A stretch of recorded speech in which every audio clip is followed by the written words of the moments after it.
The first International African Convention for the Promotion of African Traditions and Languages opened this October 25th, 2022 in Yaoundé, presided by the Prime Minister, Head of Government, Chief Dr. John Goodtey. Those were our headlines. Developments in a moment.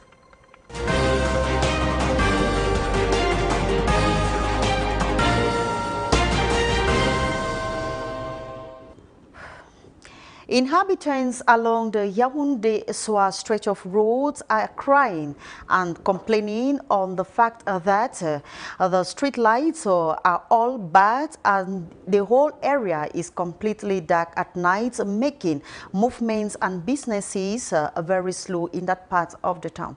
Let's now visit the Yaoundé-Soa road with Black Alum. Activities and movements along the about 12 kilometers Yaoundé-Soa road seems to be booming in the day thanks to natural sunlight, but a sad image at night, as one will find none of the over 200 rechargeable solar energy bulbs on poles brightening the streets. While driving through from Total Ngusso to the entrance of the University of Yaoundé to Soa, the situation is same. If we are in darkness, it's just because we are not responsible. We are not responsible when the government takes the decision to put lights in our road. We are not so responsible that we have some citizens who thinks that everything is allowed in our country. Some of the fallen poles abandoned in nearby bushes and dustbins, looking unrepairable as many parts are missing. You know, we are in an environment where there are many university students. Some people, just because of fun, yes, they can see those poles, those light poles, and go, maybe they go and throw or to practice their bad habits during the night. Business is timid along the stretch in the night as customers can barely identify items in the dark. When there's no light, so the customer cannot really see our product from distance. So we have to attack them. That is, as a person, we have to approach them so that we'll get their attention. They'll come and buy. But if the street light are given, so the customer will really see our dresses from distance, and then they'll come and buy the dresses.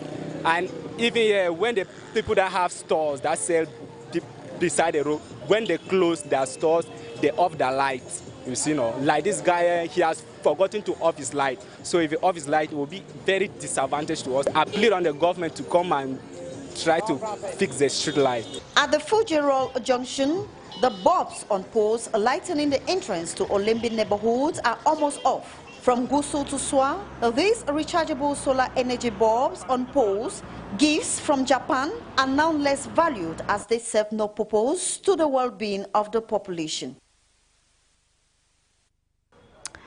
We now take education, where the second edition of the African Fair International Organization Dom Josa has by the Minister of Youth Affairs and Civic Education. We have details in this report with Bertrand Tita. Declare open the second edition of the African Education Fair. The showcase of sustainable and quality education for African youth. Many opportunities are to be seized. This is through the second African Education Fair that opens this Tuesday at the Esplanade of the Yaoundé Town Hall, presided by Youth and Civic Education Minister Monona Fotso. We all know that being youth in the context of countries is indeed an everyday challenge. To all the actors of African development, let me remind you that we now have a new challenge, that of constantly seeking to strike a balance between education, which is the seedbed, where the values of peace and living together are nursed. Quality education for all African youth is the top priority of the fair that is holding under the theme Education and Youth Entrepreneurship, Stakes and Challenges for the African Development. Preparing tomorrow's leaders and the transmission of knowledge and technical know-how, improve the living condition of the population and the development of our communities, and the need to unite for peace, prosperity of the African continent are the main objective of the fair. The continent is facing many challenges in the domain of education, and the major domain is to now change a paradigm of our education so that it should be focused on entrepreneurship, because we need more creators of wealth, that's the entrepreneurs, than other actors. That's why this initiative of JUSA is very important. The flamboyant opening ceremony saw the presence of government ministers, representatives from other African countries with plenty of cultural activities, and visit to the numerous stands displayed at the explanade of the town hall.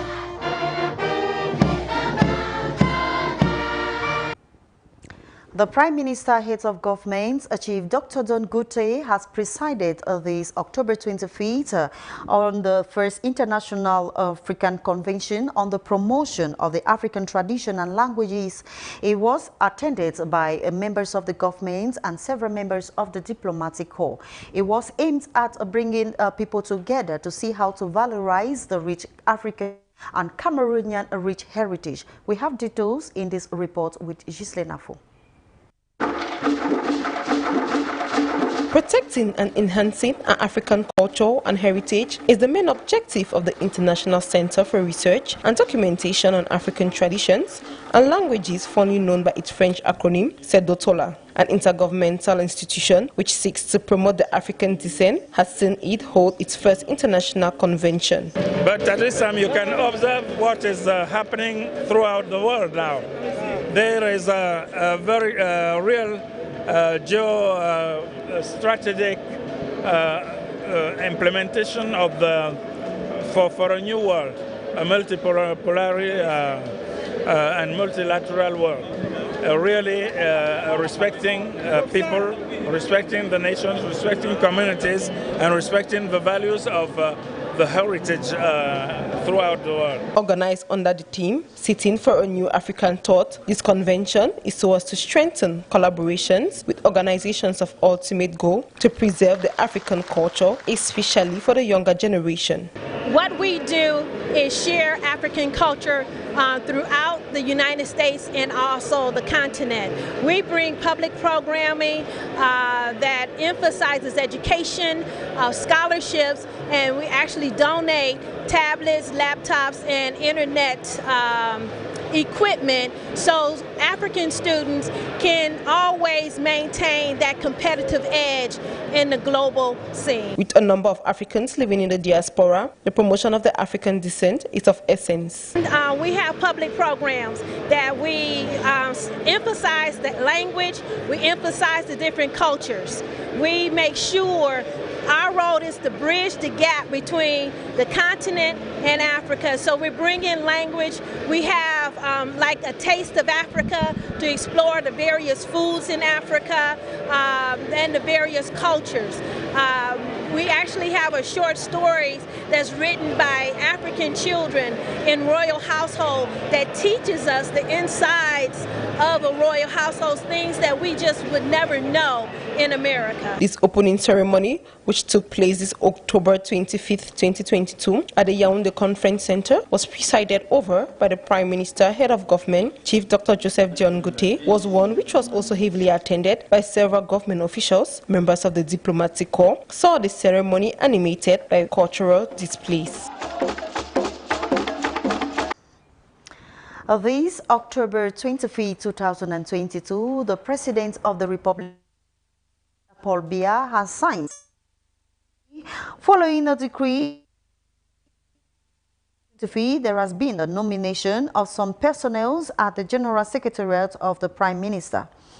According to Article 1, as from the signature of this present decree, signed this October 25, 2022, the following have been nominated special advisors at the General Secretariat at the services of the Prime Minister.